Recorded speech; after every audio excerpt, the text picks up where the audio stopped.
Aleluia. Glória a Deus por estarmos aqui nessa tarde, por podermos compartilhar da sua palavra, porque certamente você já ouviu a voz do Senhor. Certamente você já sentiu a presença dele aqui, mas ele ainda tem algo mais a falar conosco. E essa palavra o Senhor tem falado comigo já há algumas semanas, e eu tenho compartilhado um pouquinho ela sempre que eu tenho tido a oportunidade de falar alguma coisa na igreja. A gente tem falado um pouco a respeito disso, mas hoje eu queria poder compartilhar aquilo que o Senhor me trouxe para meditar com você. Então, eu queria que você abrisse aí a sua Bíblia primeiro no livro de Lucas, capítulo 7.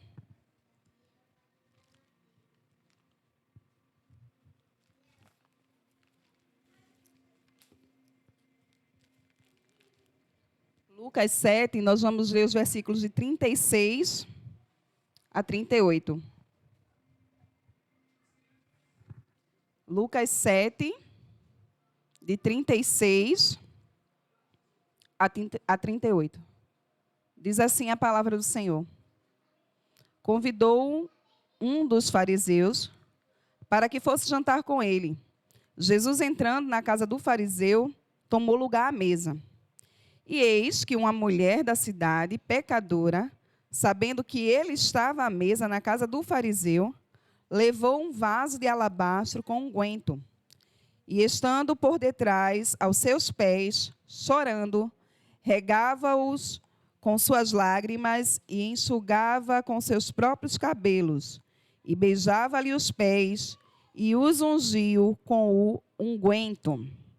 Agora, João, capítulo 12. Os versículos de 1 a 8. João 12, de 1 a 8. 6 dias antes da Páscoa, foi Jesus para Betânia, onde estava Lázaro, a quem ele ressuscitara dentre os mortos. Deram-lhe, pois, ali uma ceia. Marta servia, sendo Lázaro um dos que estavam com ele à mesa. Então Maria, tomando uma libra de bálsamo de nardo puro, muito precioso, ungiu os pés de Jesus e os enxugou com seus cabelos. E encheu-se toda a casa com o perfume do bálsamo. Mas Judas Iscariotes, um dos seus discípulos, o que estava para traí-lo, disse: Por que não se vendeu este perfume por 300 denários e não se deu aos pobres? Isso disse ele não porque tivesse cuidado dos pobres, mas porque era ladrão, e tendo a bolsa, tirava o que nela se lançava. Jesus, entretanto, disse: Deixa que ela guarde isto para o dia em que me embalsamarem, porque os pobres sempre os tendes convosco, mas a mim nem sempre me tendes. Amém? Vamos orar mais uma vez? Senhor Jesus, nós estamos diante de Ti e nós sabemos que o Senhor está aqui. Nós sentimos, percebemos a Tua presença, mas nós queremos Te pedir, amado Espírito Santo, que o Senhor nos auxilie a ouvir a Tua voz. Que a Tua voz possa ser ouvida nesse lugar, que a Tua voz possa ser ouvida em todos os lares em que ela está sendo pregada nessa hora. Ó Deus, em nome de Jesus, que cada coração possa ser sensível à Tua voz, que cada coração possa ter disposição de ouvir a Tua voz e de Te obedecer, para a honra, glória e louvor do nome de Jesus. Amém. Então, nós estamos aqui diante de duas ocasiões em que Jesus foi ungido com óleo perfumado. Uma vez aconteceu em uma casa de um certo fariseu e a outra vez lá em Betânia. A gente percebe que são duas ocasiões distintas. Existe uma linha que quer dizer que essa mulher é uma mulher só, mas não é. São duas histórias distintas que Jesus passou por essa unção. A gente viu o primeiro texto lá de Lucas, capítulo 7. Esse fato ocorreu lá na Galileia. E esse outro texto que a gente leu de João, ele também é relatado por Mateus e por Marcos. E esse aí vai acontecer em Betânia, onde a gente encontra Maria ungindo os pés de Jesus. Maria, aquela que era irmã de Marta e de Lázaro. E em cada caso, o óleo que foi derramado era um óleo muito precioso. E esse óleo, ele estava dentro de um vaso. O vaso de alabastro. E eu queria chamar a tua atenção primeiro, antes de a gente conversar sobre essas duas mulheres, para o vaso de alabastro. A gente estava falando, antes de começar o culto aqui, Suelen estava ajustando aí, e dizendo que não estava me enquadrando por problema da minha altura, não entendi essa parte aí, né? Porque eu sou uma pessoa desprovida de altura, né? 1,53 m. Eu disse, a gente vai conversar um pouquinho a respeito de pequenos frascos. E aí, o vaso de alabastro era esse pequeno frasco. Ele tinha, no máximo, 20 centímetros. Né? E, sendo um pequeno frasco, ele continha essências valiosas. Deu para pegar aí, né, Su? E a gente percebe que ele tinha um valor, o vaso de alabastro. E eu queria descrever para vocês mais ou menos como era esse vaso. Eles eram vasos pequenos, como eu já disse para vocês, em formas de frasco, e eles eram feitos de uma pedra encontrada numa região do Egito chamada alabastron. Por isso o nome vaso de alabastro. E essa pedra, ela é mais ou menos como se fosse um gesso. Um gesso branco, finíssimo e mais suave que o mármore. E nele, como eu já disse para vocês, eram colocados ungüentos e perfumes.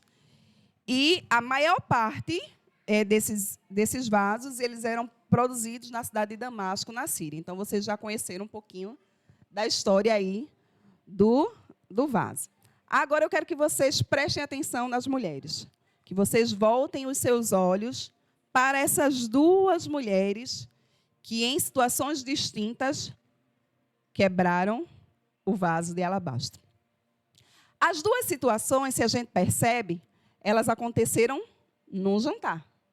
Em volta da mesa, essas mulheres se aproximam de Jesus e, diante dele, elas quebram o vaso. Então, o que é que a gente pode perceber primeiro? Elas não estavam no ambiente público. Elas estavam dentro de um ambiente de privacidade, dentro de um lar. Né? É claro que a gente não pode achar que o contexto do lar, do Oriente e desse jantar era igual ao da gente aqui. Não era assim. Mas existia uma certa privacidade. Eles armavam a mesa num lugar, tipo um terraço, mais ou menos assim falando. E ali, aquela mesa não era a mesa como a gente tem hoje, que a gente senta, né, com cadeiras, mas eles se debruçavam sobre a mesa e ficavam com o joelho, as pernas sobre almofadas, com os pezinhos para trás, nessas almofadas, junto à mesa. E assim estava Jesus, nessas duas situações. E nesse cenário aí, em volta da mesa, a gente vai ter a oportunidade de ver uma das mais belas expressões de adoração, que essas duas mulheres vão nos ensinar, que foi justamente a quebra desse vaso. E eu queria que vocês entendessem o seguinte: esse vaso era um vasinho pequeno, como eu disse para vocês, e quando se colocava o unguento dentro dele, ou o perfume dentro dele, ele era lacrado. Alguns lacres tinham a forma de uma rosa em cima. E ele era vedado de uma maneira que, para que fosse aberto, ele teria que ser quebrado. E aí, a quebra do vaso era uma ocasião muito especial. Por quê? Porque no dia que aquele vaso fosse quebrado, o que tivesse dentro dele, se fosse um unguento, se fosse um perfume, teria que ser usado completamente. Porque, senão, ele perderia suas propriedades químicas, o seu perfume e tudo aquilo que ele iria produzir na pessoa que o recebesse. Então, quando o vaso fosse quebrado, ele teria que ser usado. Todo o conteúdo dele teria que ser consumido em uma só aplicação. Então, essa tinha que ser uma ocasião especial. Para quebrar esse vaso, teria que ser, de fato, uma ocasião muito especial. E aquelas duas mulheres perceberam que elas estavam diante de uma ocasião muito especial. Elas estavam diante de Jesus. A quebra do vaso de alabastro, a gente vai entender como uma expressão sincera de adoração. Uma expressão de alguém que compreendeu que está diante de alguém que é digno de todo louvor, de toda adoração, e por isso merece o melhor que se pode dar, como a gente cantou hoje aqui à tarde. Aquelas duas mulheres perceberam que era preciso quebrar o vaso, porque elas estavam diante daquele que era digno de todo louvor, de toda honra, de toda glória e de toda adoração. E nós também precisamos entender como aquelas mulheres entenderam, que também precisamos quebrar a resistência. Aquele vaso tinha uma certa resistência para ser quebrado. E nós também precisamos quebrar a resistência para que um perfeito louvor, para que uma perfeita adoração possa ser apresentada a Jesus. Pensando no contexto daquelas duas mulheres, a primeira resistência que elas tiveram que quebrar foi a resistência do ambiente. Meu irmão, minha irmã, é muito fácil a gente chegar aqui, num ambiente de adoração, um local preparado para culto. Eu acho que essa casa aqui, se você botar o pé, você já adora. Porque tem tanta reunião de adoração ao Senhor nessa sala, que você já chega aqui, eu acho que já dá vontade de chorar, né? Porque o nome do Senhor é adorado quase que todo dia aqui, né? Coletivamente, individualmente. Então, esse já é um ambiente que facilita, podemos dizer assim, a adoração. Mas pensando primeiro naquela primeira mulher que a Bíblia chama, lá no texto de Lucas, de uma mulher pecadora. A Bíblia não diz que pecados ela tinha cometido, mas a Bíblia fala que essa mulher pecadora chega lá numa casa de um certo fariseu. Agora, eu quero que você perceba o seguinte: esses fariseus, eles eram opositores de Jesus. Eles eram as pessoas que representavam a religiosidade. Eram aquelas pessoas que prezavam e primavam pelo cumprimento da lei. E quando eu falo de lei, minha gente, eu não estou falando simplesmente dos 10 mandamentos, mas todos os acréscimos que eles fizeram à lei. 622, sei lá quantos mandamentos que tinham a mais. Então, os fariseus eram um grupo extremamente religioso, que prezava por esse cumprimento. E Jesus vivia trelando, né? Vocês sabem disso, né? Que Jesus vivia fazendo o quê? Curando no sábado, né? Eles ficavam querendo matar Jesus, literalmente. Por quê? Porque a lei não permitia fazer nada no sábado, e aquilo ali, eles já tinham planos de realmente tirar a vida do nosso Senhor Jesus Cristo. Então, Jesus é ali convidado para jantar na casa daquele certo fariseu, mas perceba comigo, aquilo não era um convite amigável, não. Jesus não tinha sido convidado por um amigo para jantar. Jesus tinha sido convidado por alguém que queria prová-lo, por alguém que queria ter mais um motivo para acusar Jesus e para prender Jesus e para matar Jesus. Então, é nesse ambiente que aquela mulher entra para prestar adoração a Jesus. Então, era um ambiente de muita resistência. Era um ambiente de oposição. E adorar a Deus em ambiente de resistência e de oposição é difícil. É difícil, por quê? Porque a gente se sente intimidado. O ambiente, quando a gente coloca o pé, a gente já sente o peso, né? Eu não sei se você já teve a oportunidade de chegar em lugares assim, que você coloca o pé e você sente aquele peso, né? Um peso que quer lhe impedir de expressar quem você é em Deus. Então, certamente, aquela mulher sofreu esse peso desse ambiente, esse peso dessa oposição à presença de Jesus. Agora, pensando já lá naquela outra mulher, no caso Maria, lá em Betânia, observe, ela não estava num ambiente assim. Pelo contrário, ela estava num ambiente familiar. A Bíblia diz que ela estava ali, junto do seu irmão Lázaro e junto da sua irmã Marta. Então, era um ambiente cotidiano. Era um ambiente que as pessoas se conheciam, que certamente não oferecia a resistência que aquela primeira mulher sentiu. Mas esse ambiente, talvez, também seja perigoso. Por quê? Porque no ambiente familiar, no ambiente cotidiano, Jesus pode se tornar comum. Você percebe? Muitas vezes a gente está banalizando o sobrenatural. Porque a gente já está acostumado com a glória. Porque a gente já está acostumado a se reunir como igreja e fazer a reunião de célula ou cultuar o Senhor no templo. E aquilo se torna cotidiano, se torna corriqueiro. E talvez num ambiente assim, a verdadeira adoração não seja expressa. Então, seja no ambiente de resistência, ou seja no ambiente cotidiano, é preciso quebrar as barreiras para que a adoração verdadeira seja expressa. Aquela mulher pecadora teve que quebrar a resistência da oposição. Ela estava num ambiente em que as pessoas se opunham a Jesus Cristo, elas se opunham à graça salvadora de Jesus. Era um ambiente de religiosidade. E muitas vezes nós vamos entrar em ambientes assim, onde não seremos bem vistos, não seremos aceitos, onde a nossa presença não é bem-vinda, onde as pessoas têm raiva de crente. E é nesse ambiente que a gente precisa quebrar a resistência para adorar o Senhor, para expressar a verdadeira adoração. Mas a gente também pode estar diante de ambientes familiares. A gente pode estar diante de ambientes que não são cotidianos. E nesses ambientes, a gente não pode tornar a presença de Jesus como algo comum, como algo rotineiro. Eu quero te dizer alguma coisa importante para você nessa tarde.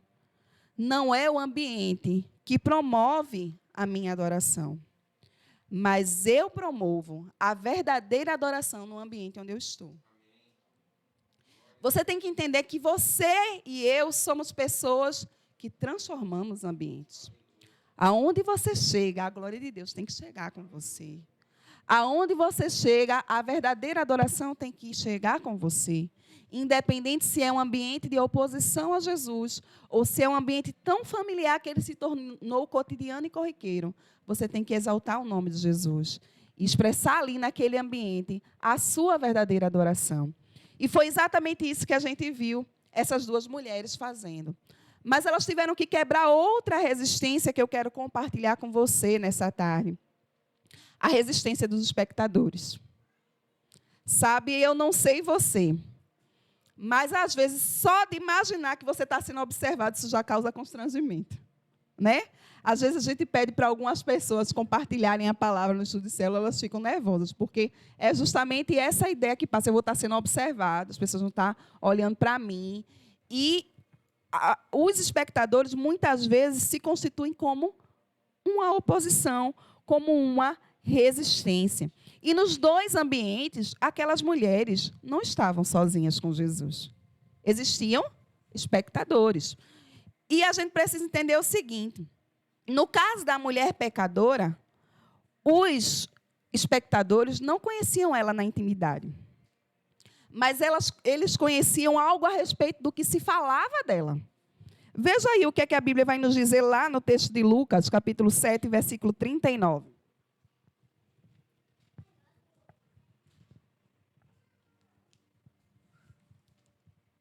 Lucas 7, 39.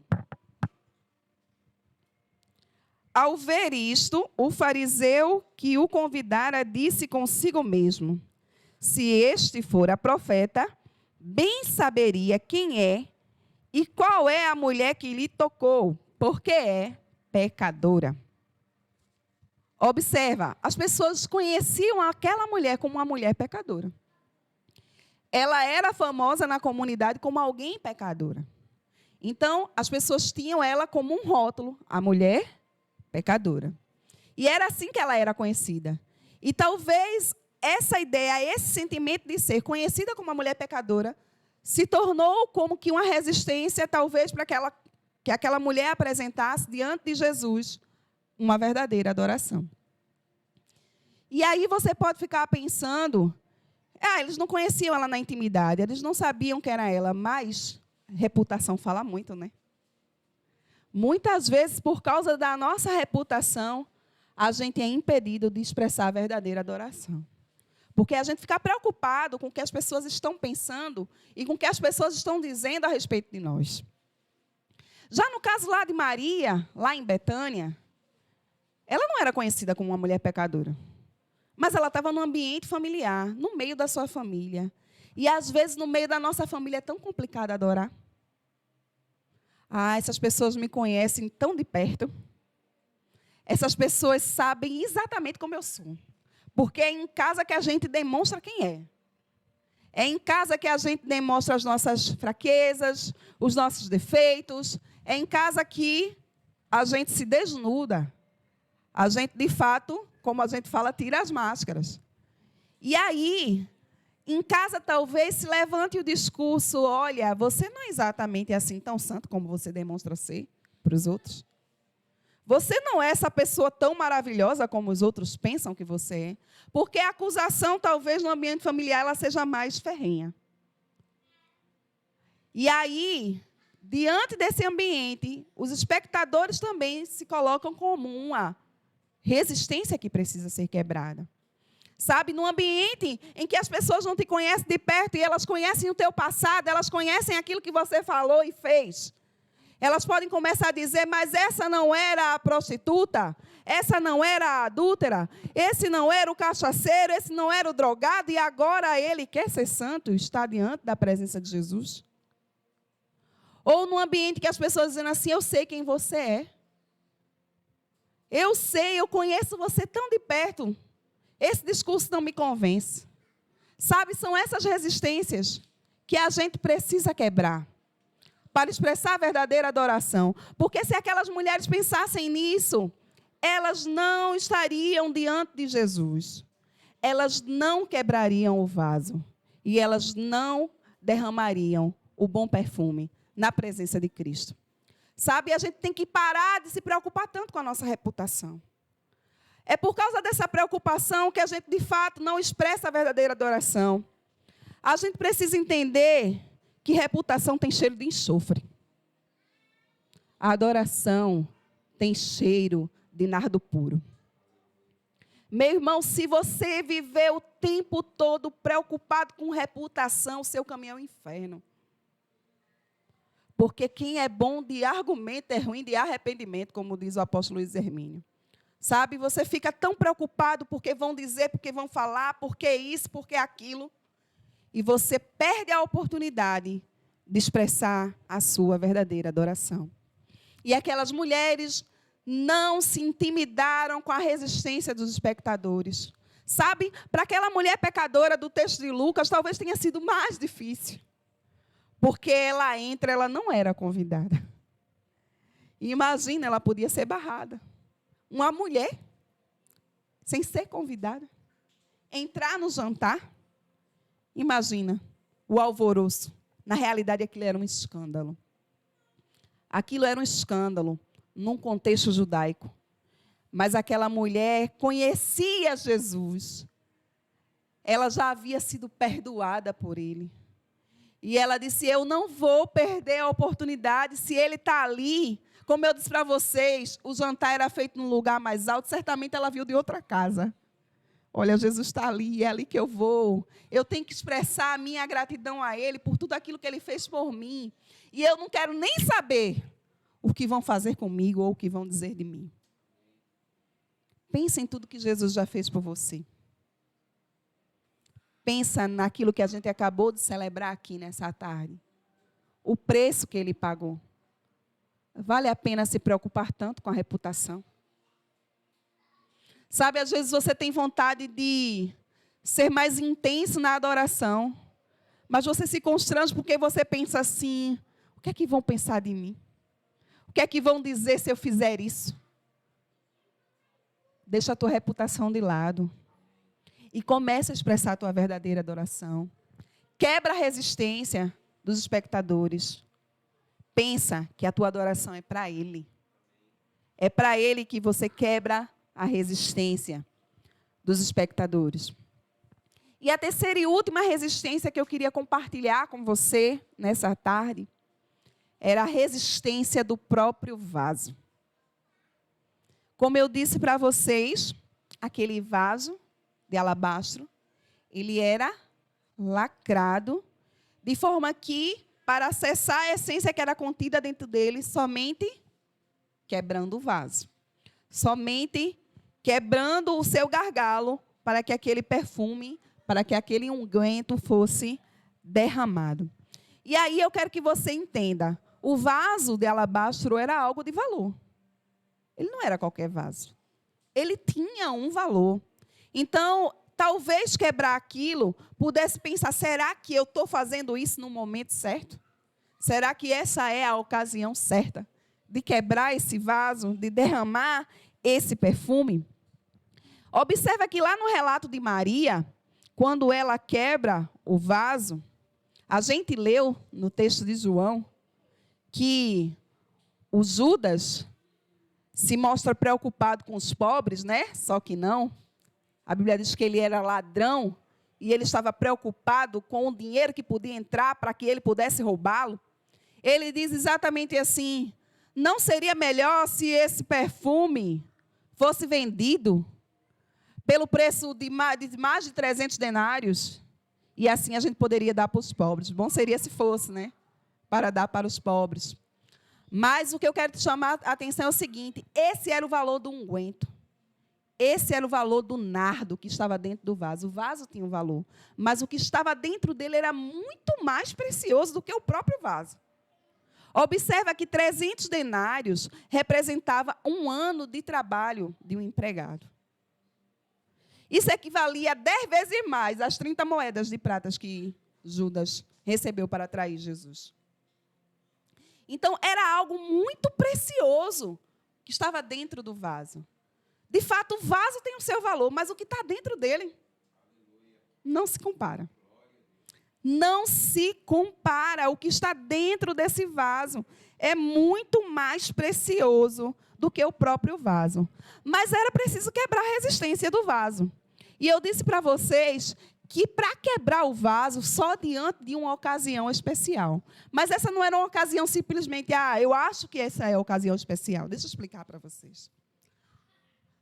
Havia uma tradição no Oriente em que todas as mulheres judias, elas tinham um vaso de alabastro. E elas carregavam esse vasinho pendurado ao seu pescoço. E diz essa tradição que no dia do casamento, na noite de núpcias, essa mulher, essa noiva, quebrava esse vaso e derramava o nardo no seu lençol para receber o seu noivo. Você entende o valor? Você entende a importância? Quando Maria e aquela mulher pecadora quebram o vaso diante de Jesus, elas entenderam: eu estou diante do amado da minha alma. Eu estou diante do meu noivo. Eu estou diante daquele que é digno da mais perfeita adoração. Eu estou diante daquele que é digno para que eu quebre o meu vaso. Não me interessa se eu terei um casamento futuro. Não me interessam os projetos, os planos, os sonhos. Eu estou diante dele. E a presença dele vale mais. É por isso que tanto uma quanto a outra quebraram o vaso. Presta atenção. A Bíblia diz que elas ungiram os pés de Jesus com aquele unguento, com aquele perfume. É verdade que em outras versões de Marcos e de Mateus, você vai ver que Marcos e Mateus diz que Maria derramou o perfume na cabeça de Jesus. Mas observa, tinha mais de 300 ml de óleo, de perfume. Então, aquele perfume escorre por Jesus completamente. E ela diz, a Bíblia diz, a descrição da palavra diz, que elas estão diante dos pés de Jesus. E ali, elas derramam não somente o perfume, mas elas derramam as suas lágrimas. Sabe, diante de Jesus, não é somente o perfume, mas são suas lágrimas, que são a própria adoração. Elas são mais valiosas do que o perfume. A Bíblia diz que os anjos recolhem as tuas orações, as tuas lágrimas num cálice e apresentam ele diante de Deus. Você sabe o valor disso? Elas são recolhidas como um perfume diante do Altíssimo. E aquelas mulheres derramam esse perfume, molham os pés de Jesus com suas lágrimas e enxugam com seus cabelos. Outra coisa, o cabelo era a honra da mulher. E se apresentar publicamente com o cabelo solto era uma vergonha. Era uma humilhação. E elas disseram, eu tenho que me humilhar diante dele. Eu tenho que colocar tudo que eu tenho dentro de mim para adorá-lo. Se é preciso me humilhar, eu vou me humilhar. Para que o nome dele seja exaltado. E para que esse perfume invada toda essa casa. A minha pergunta para você é qual a resistência que você precisa quebrar? O que é que você tem de tão valioso que precisa ser quebrado? Aquele vaso, ele era valioso, mas a essência que estava dentro dele era muito mais valiosa. O que você carrega dentro de você é muito mais valioso do que qualquer título, do que qualquer sonho, do que qualquer projeto que você almeje conquistar ou alcançar. É preciso quebrar a resistência. Eu quero que você entenda que aquelas mulheres estavam diante da mesa, no lugar da comunhão. Mas quando elas quebram o vaso, quando elas derramam o perfume aos pés de Jesus, elas estavam dizendo o seguinte: eu não quero ficar somente na comunhão. Eu não quero ficar somente na coletividade. Eu quero ir para a intimidade contigo, Senhor. Eu quero estar somente eu e você, expressando verdadeira adoração. Porque é na intimidade que a verdadeira adoração é expressa. Naquele dia que você não sabe nem o que falar, você só sabe chorar diante dele. É nesse lugar que você quebra o seu vaso.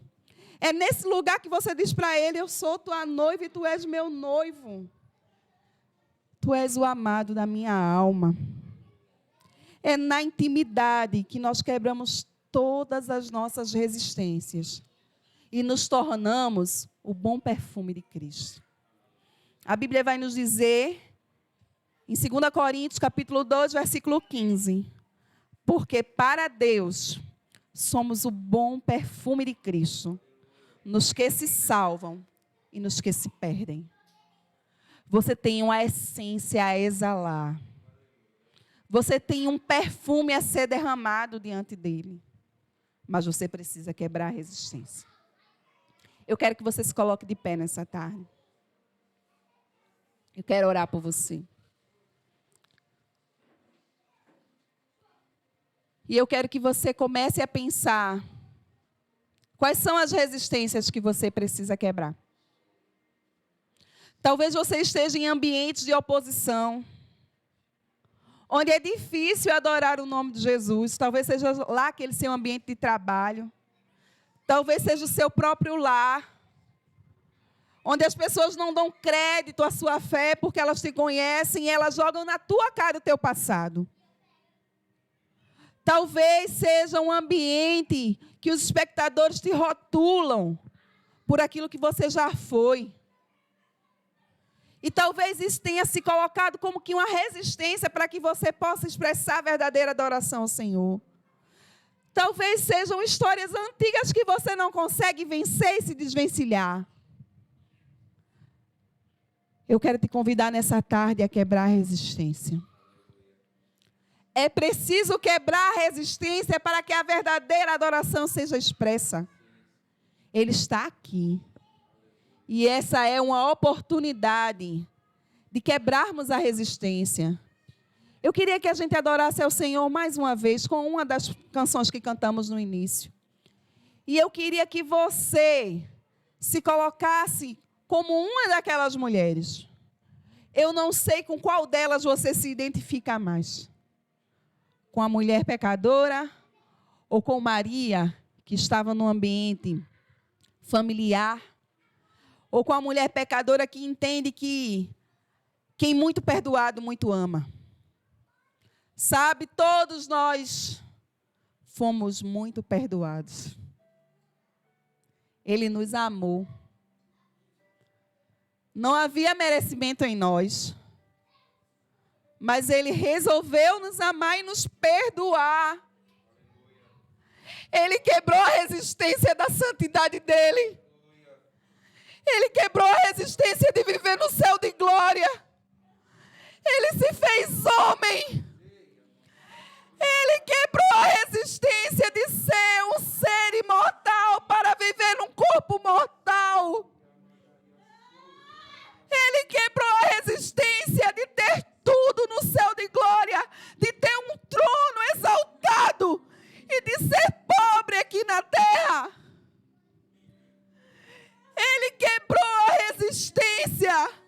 de não sofrer dores para sentir a minha e a sua dor. Ele quebrou todas as resistências. Ele quebrou porque Ele me amou e te amou. O que é que eu e você precisamos quebrar? Qual é a resistência que nós precisamos quebrar? Será que vale a pena se preocupar tanto com a sua reputação? Com o que vão pensar, com o que vão falar, com o que vão dizer?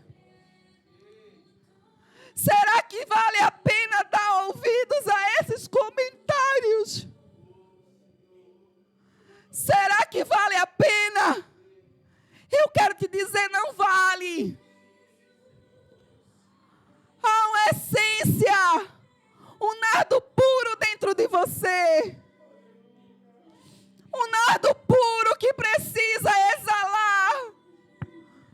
Quando o bom perfume de Cristo é exalado em você, ele não fica somente em você. Ele contagia todo o ambiente. E quem está nesse ambiente sente esse perfume.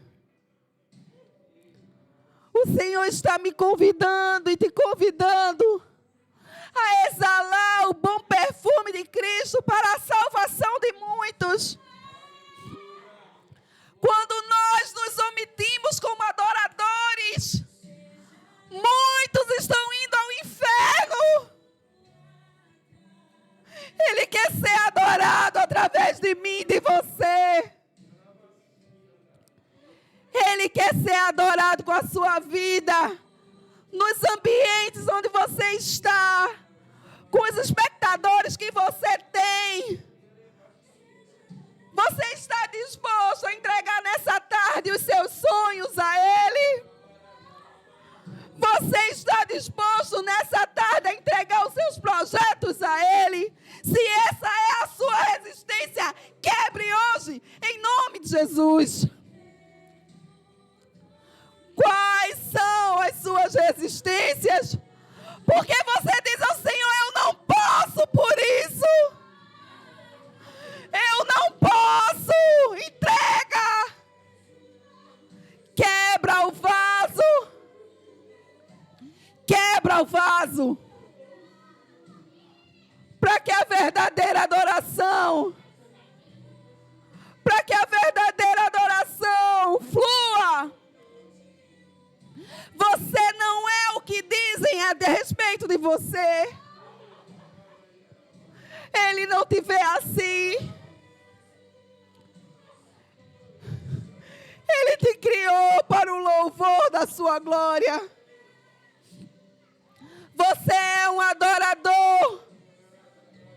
Entregue para Ele a mais intensa adoração. Que suba diante dEle o bom perfume. Eu não sei o que é o seu tudo. Não pode ficar no vaso nenhum ml desse perfume. Você tem que entregar tudo. Você precisa entregar tudo. Eu não sei o que é esse tudo que Deus está te pedindo.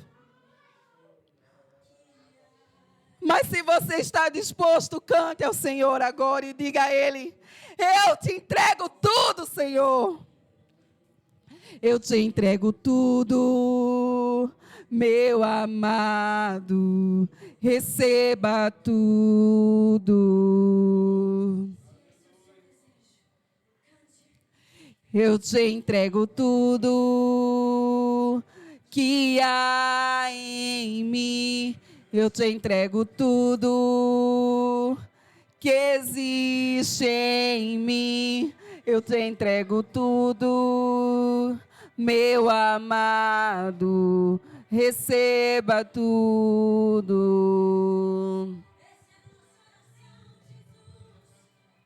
Eu te entrego tudo que há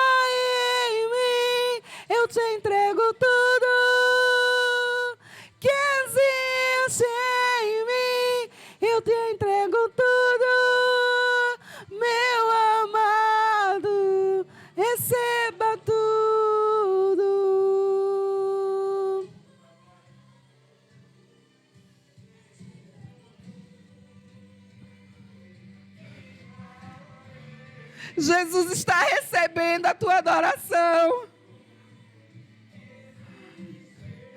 Ele diz que essa adoração é como um memorial. Oh, Ele recebe nessa tarde essa adoração. Ele recebe o teu tudo. Oh, receba o melhor que eu posso dar. Receba a mais intensa adoração, que suba a ti o bom perfume.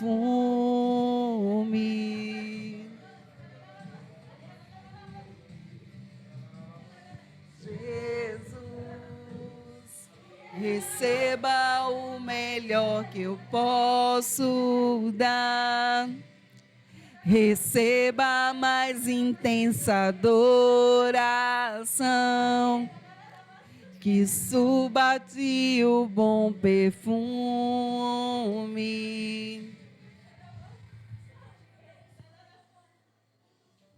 Jesus, receba o melhor que eu posso dar. Receba a mais intensa adoração, que suba a ti um bom perfume.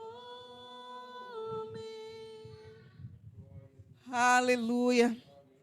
Ó Senhor, nós queremos entregar ao Senhor a mais intensa adoração. Nós queremos que essa adoração seja para ti como um bom perfume, assim como foi na quebra daquele vaso de alabastro, Senhor. Ó Deus, os nossos corações estão diante de ti. Senhor, nós colocamos as nossas imperfeições diante de ti. Deus, o Senhor nos conhece. E o Senhor sabe que nós não somos perfeitos. Mas o Senhor, a tua palavra diz, o Senhor sonda os nossos corações. Ó Deus, o Senhor não está tão preocupado, Senhor, com ações, mas muito mais com motivações.